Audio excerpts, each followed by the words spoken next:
Minor బాలిక ఫిర్యాదు అంశంలో ప్రభుత్వం పోలీసులు అత్యంత బాధ్యతాయుతంగా వ్యవహరించి బాధితురాలికి తక్షణ న్యాయం చేయాల్సిన అవసరం ఉందన్నారు మాజీ ఎమ్మెల్యే సుంకె రవిశంకర్. జగిత్యాల జిల్లా గంగోదరలోని స్థానిక బీఆర్ఎస్ నాయకులతో కలిసి ఏర్పాటు చేసిన మీడియా సమావేశంలో మాట్లాడారు. మైనర్ బాలిక కేసులో కాంగ్రెస్ నాయకులు నోరు పెదపడం లేదని ఆగ్రహం వ్యక్తం చేశారు. బాధిత బాలికకు న్యాయం జరిగే వరకు బీఆర్ఎస్ పార్టీ తరఫున పోరాటం కొనసాగిస్తామని ఆయన తెలిపారు.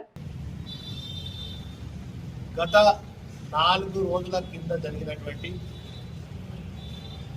4 రోజుల కింద జరిగినటువంటి ఈ రాష్ట్రానికి సంబంధించినటువంటి బీజేపీ హోం సహాయ శాఖ మంత్రి బండి సంజయ్ కుమారుడు బండి సాయి భగీరథ్ మీద పోక్సో కేసు బుక్ అయితే దాన్ని పోక్సో కేసు కాకుండా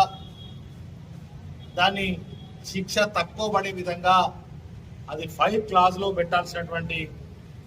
దాన్ని 11 క్లాజ్కి తీసుకొచ్చి ఆ బండి సంజయ్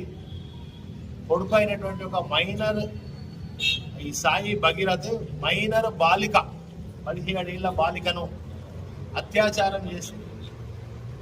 మరి దాదాపుగా 31 డిసెంబర్ దగ్గర 8 నెలలు 9 నెలలు కావస్తున్నటువంటి నేపథ్యంలో ఆ అమ్మాయి చాలాసార్లు కంప్లైంట్ చేసి ఆయన దగ్గరికి పోయి మీ అబ్బాయి ద్వారా నాకు ఈ అన్యాయం జరిగింది, నాకు న్యాయం చేయండి అని ఒక మైనర్ బాలిక విన్నవించుకుంటా అంటే మీరు ఏం చేసుకుంటారో చేసుకోండి, ఎట్టి పరిస్థితిలో మరి మా అబ్బాయి అలాంటివి చెయ్యడు అని వాళ్ళని బెదిరించి నన్ను కానీ నా కొడుకును కానీ ఇట్లా ఏమన్నా ఇబ్బంది పెడితే ఏం జరుగుతుందో తెలుసా, నా కోసం ఆత్మహత్య చేసుకునేటువంటి చాలామంది ఆర్ఎస్ఎస్ బీజేపీ ఏబీవీపీ కార్యకర్తలు ఉన్నారు, మరి మీ సంగతి తేలుస్తాం, మీ అంతు చూస్తాం బిడ్డ అని ఆ అమ్మాయికి సంబంధించినటువంటి తల్లిదండ్రులను బెదిరించడమే కాకుండా మరి ఇష్టం వచ్చినట్టు ప్రవర్తించినటువంటి ఒక ప్రజాప్రతినిధి, ఒక కేంద్ర హోం సహాయక